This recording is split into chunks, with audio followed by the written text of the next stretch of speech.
दोस्तों, एक बार महादेव ने अपने तेज को समुद्र की ओर छोड़ दिया जिसे महाबलिदान जलंधर का जन्म हुआ और वह दिखने में बिल्कुल भगवान भोलेनाथ की ही तरह था। जलंधर की पत्नी पतिव्रता विरिंदा शक्तियों के कारण और सभी देवी देवता भी मिलकर उसे नहीं मार सकते थे, जिसे जलंधर को अपनी शक्तियों पर अभिमान हो गया और वह कैलाश पर्वत जाकर माता पार्वती को अपनी पत्नी बनाने का आग्रह करने लगा, जिसे सुनते ही शिव जी को बहुत क्रोधित हो गए। महादेव ने जलंधर को मारने की हर संभव कोशिश की, लेकिन वरांधा की तपस्या के कारण महादेव का हर प्रयास है कि साक्षात भगवान भोलेनाथ रहते हैं, जो इस पर्वत पर किसी को चढ़ने नहीं देते। जो भी लोग कैलाश पर्वत पर चढ़ने का प्रयास करते हैं, उनका मानना यह है कि यहाँ समय की रफ्तार बहुत तेज चलती है, जिसके कारण उनकी उम्र बहुत जल्दी बढ़ती है। हर हर महादेव जरूर लिखे। स्वयं महादेव ने बताए मृत्यु के 5 संकेत। आखिर इंसान को कैसे पता चलता है कि उसकी मृत्यु आने वाली है? दोस्तों, शिव पुराण में स्वयं महादेव ने माता पार्वती को बताया गया है।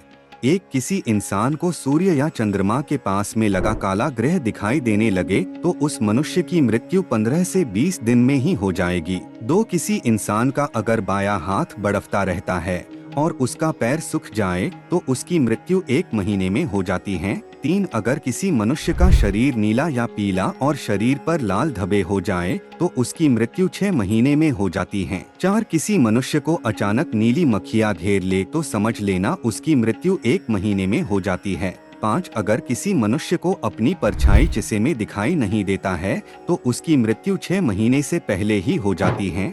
हर हर महादेव जरूर लिखे। सपने में शिवलिंग देखने का मतलब है कि भगवान भोलेनाथ की कृपा आपके ऊपर बनी रहेगी। हम पर एक बहुत बड़ी जिम्मेदारी आने वाली है, जिसे निभाना बहुत ही मुश्किल होगा और हमने बहुत समझदारी से काम में लिया तो हमारा आगे का रास्ता साफ साफ नजर आएगा और बहुत सफलताओं से भरा होगा। धन्यवाद। कमेंट में हर हर महादेव जरूर लिखे। शिवलिंग की पूजा किस दीक्षा में बैठकर करनी चाहिए? पूर्व दिशा, पश्चिम दिशा, उत्तर दिशा, यह 3 दिशा में जो महादेव की आराधना करेगा, महादेव कभी उसकी मनोकामना पूर्ण नहीं करेगा। जो दक्षिण दिशा में बैठकर शिव का जलाधारी उत्तर की ओर दक्षिण दिशा में बैठकर यदि 1 लोटा जल भी चढ़ा देगा तो महादेव उनकी मनोकामना पूर्ण कर देगा। कमेंट में हर हर महादेव जरूर लिखे। धन्यवाद। सपने में काला शिवलिंग देखना। हेलो दोस्तों, जीवन का रहस्य चैनल पर आपका स्वागत है। अगर कोई व्यक्ति सपने में काला शिवलिंग देखता है तो यह सपना उसके लिए बहुत ही सुंदर व शुभ चिंतक माना जाता है।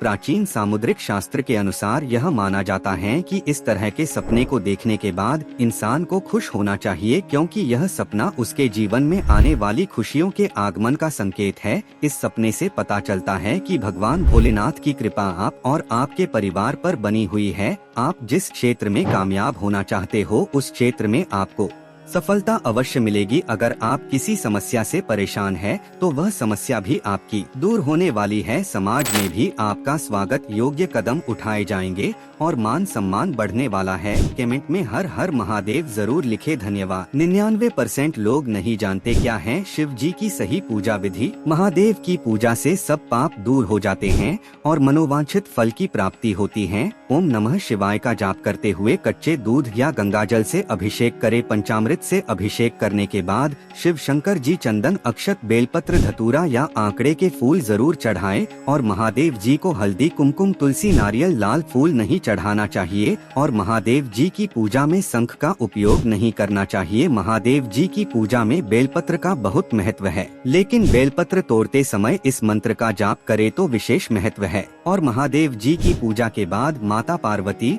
और नंदी महाराज की पूजा जरूर करे और महादेव पूजा में केवड़ा, कलम, केतकी के फूल जरूर है और गृह अस्त के मंदिर में शिवलिंग है तो वह बस अंगूठे के जितना होना चाहिए। नदी में प्रकट हुए हजारों शिवलिंग। कर्नाटक में बहने वाली सरमाला नदी यह एक ऐसी नदी है जो एक बार में हजारों शिवलिंग का जलाभिषेक करती है। जी हाँ दोस्तों, इस नदी के किनारे पर शिवलिंग के आकृतियों में नंदी महाराज और भोलेनाथ से जुड़ी आकृतियाँ ही बनी हुई हैं। एक जगह पर एक साथ हजारों शिवलिंग होने पर इसे शास्त्र लिंग के नाम से भी जाना जाता है। यह शिवलिंग यहाँ पर आए कैसे? 16वीं सदी के राजा सदा शिवराय महादेव के बहुत बड़े भक्त थे। उन्होंने अपनी भक्ति में ऐसा करने देवकी सोची कि मेरे मृत्यु के बाद भी हजारों शिवलिंग की जलाभिषेक होता रहे, इसलिए उन्होंने चट्टान पर हजारों शिवलिंग और महादेव से जुड़ी हर चिन्हों की आकृति बना दिया। भगवान शिव ने भी अपना सामंतकार दिखाया। नदी को इस शिवलिंग के ऊपर बहने लगी। शिवलिंग पानी में समाकर, लेकिन बाद में पानी कम हुआ तो फिर शिवलिंग दिखाई देने लगे। कमेंट में हर हर महादेव जरूर लिखे। धन्यवाद। 8 मार्च महाशिवरात्रि पर यह जरूर करे सुख शांति समृद्धि और लक्ष्मी प्राप्ति का अनसुख उपाय।